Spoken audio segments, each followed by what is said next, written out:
Sure, yeah. Let me know what's your name and your title with the company. Sure, yeah.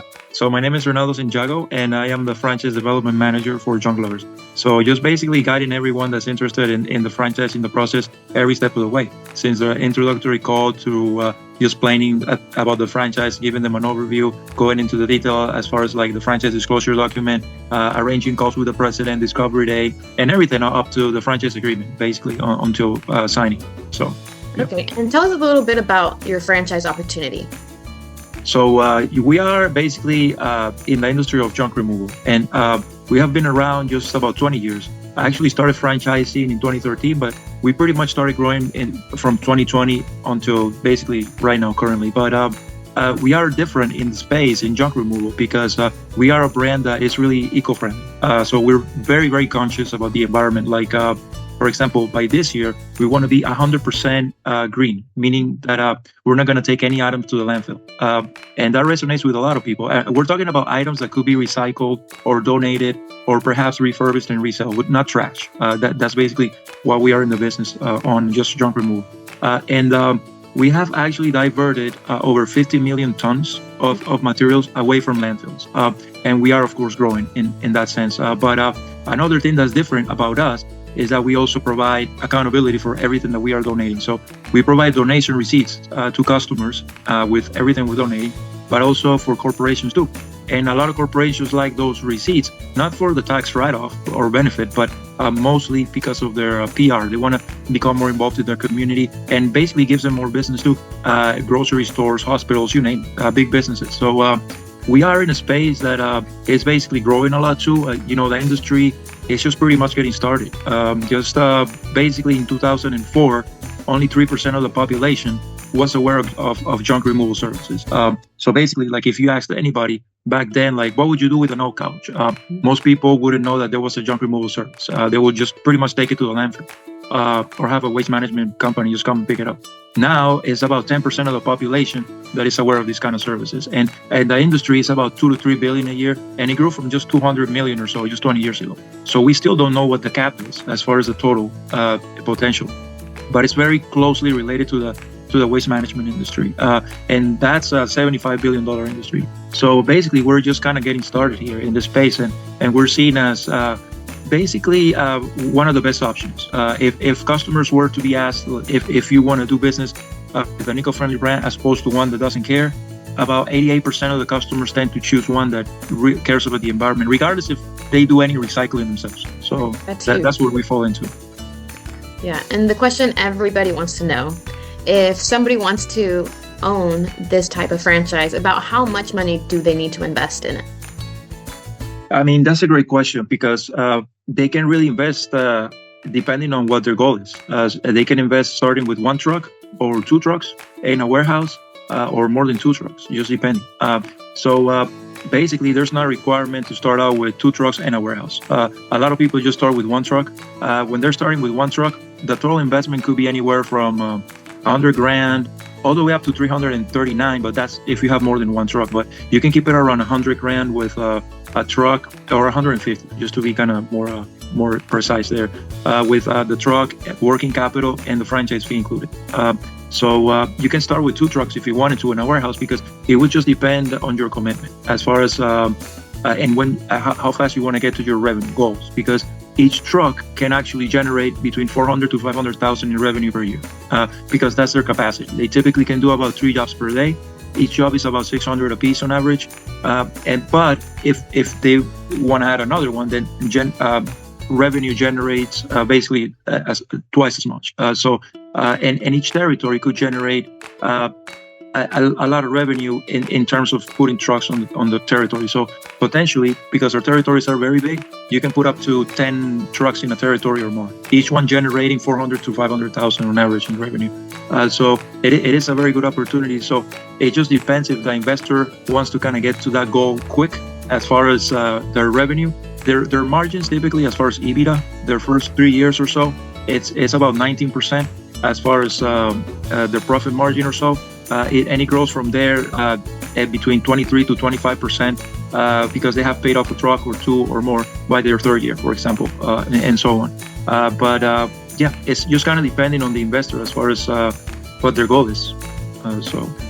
And this franchise, is it a brick and mortar or is it a business somebody could run out of their home? Well, that's a great question too. It's not a brick and mortar, but the warehouse piece is also a very good thing to have. Most franchisees actually get a warehouse after their third year, but they can pretty much run it remotely in many ways. So this business is an owner-operator model, but by default, it's more like a semi-absentee model because they can pretty much keep track of what's going on remotely in many ways. They don't have to follow the truck around or perhaps pick up any items or anything like that. They're kind of just checking on their crew as far as where they're going, the appointments and things like that, and kind of rerouting them throughout the day. Like, okay, this is where you got to go next, and what kind of items do you have? Then, okay, perhaps go and recycle them or take it back to the warehouse, and we're gonna try to sell it later or take it to the Goodwill. And then also while they're doing that, they're networking during the day. So just kind of like getting involved in their community with different organizations or residential customers as well.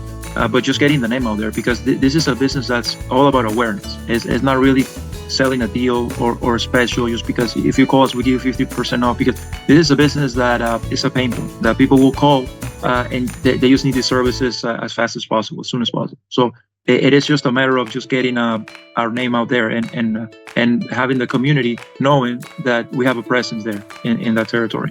So. Okay. And I'm putting myself in the shoes of the potential buyer, and I'm thinking, man, I would really like to speak to other franchise owners. So let's say I have the capital to invest, I have, approval from you.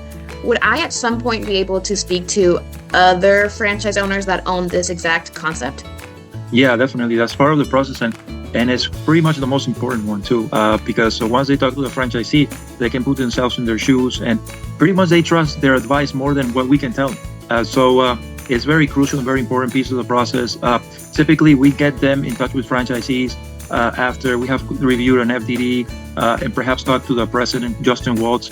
He's been in the industry for many years, very knowledgeable. He was actually, he pretty much went through the ranks. I just started with 1-800-GOT-JUNK, as a matter of fact, being a logger, then did other things, but also own other franchises, but own a franchise of College Hunks, which is our competition as well, and just ended up being the president here just recently for Junkluggers. So a part of the process that's very important is having to talk to him so he can get to know our candidates more personally, and the candidates get to know our president as well in that way. And then after that, we start setting up group validation calls. So the prospect can actually talk to franchisees in this group setting. And then as far as, kind of going hand in hand, they're talking to franchisees whom they want to talk to. We try to pair them up with people that they're interested in talking as far as their process. So some prospects want to talk to franchise owners that have been new in the business, just starting out like a year or two. Some prospects want to talk to other franchisees that have been in business for longer than 3 or 4 years. Some want to talk to some franchisees that have more than one territory.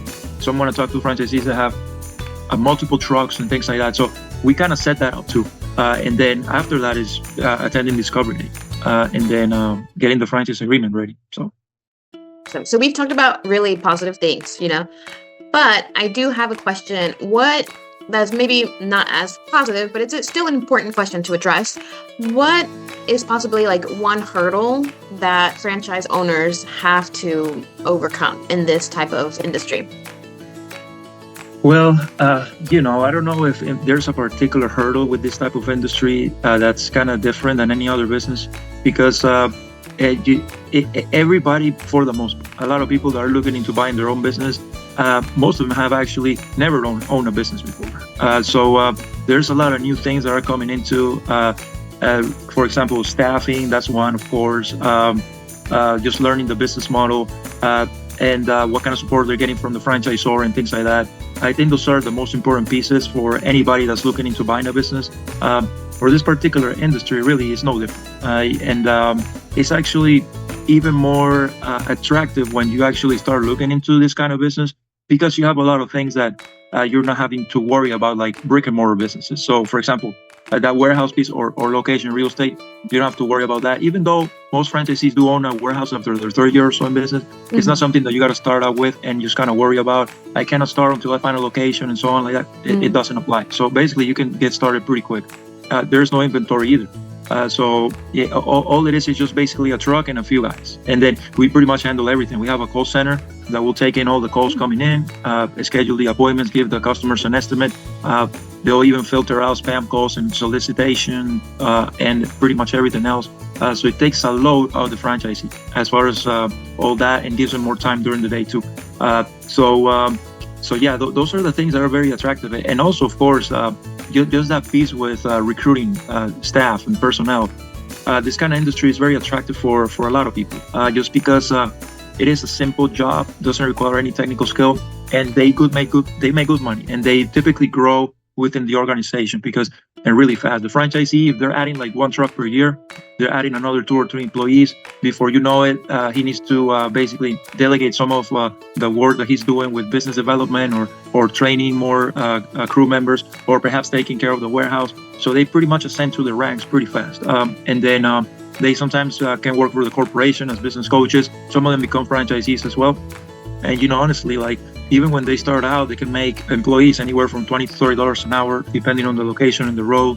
They can make anywhere from like $40 to $100 on tips too per day. And if they get a 5-star review, they might get another 20 on top of that, or whatever it is, So yeah, it is. There's a lot of good things. But going back to your question, it is just business that you just kind of have to get your mind wrapped around, And that's right. No, thank you so much for your time. Is there anything that I haven't addressed that you feel like, I would really like the people to know this about brand, or have we pretty much touched all the bases? Yeah, I think the most important piece we touched on as far as why we are different. We do have that piece, of course, being eco-friendly, donation center. The corporation does a lot of support, like I was mentioning with the call center. We do a lot of the marketing too, just keeping track of every single vendor that you're using as far as the performance of the campaign and things like that. We put pretty much all the campaigns together too. With anything, if you want to, do social media or pay-per-click, Google Ads, or radio, or TV, or mailers.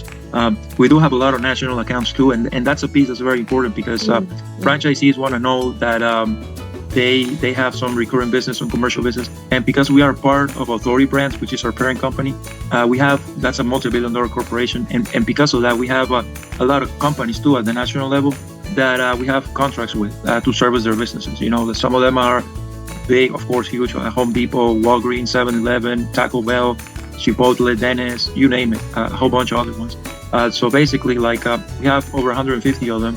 And if you have some of those businesses in your territory, which most franchisees do, then they have an exclusivity agreement to service their business. And that's a piece that's really growing. I mean, we pretty much doubled our national account business over the past 2 years, back to back. And we're pretty much going to probably double it this year as well. So kind of close to 35 to 40% of our business is already commercial business. And it wasn't even 20% just a few years ago. So that's a big piece that's very, very attractive too for investors. The training is also, of course, very meticulous. You have a business coach that will kind of start with you the process before you get started, opening any accounts in your territory, like donation agencies, recycling facilities, and things like that, so they don't have to worry about it. There's not many permits involved or requirements. Truck, you don't even need a special license or permit either. So basically, you can get started within 12 to 14 or 16 weeks or so from when you sign the franchise agreement, and really grow fast too from there. And right now, we have over 50% of our territory capacity open.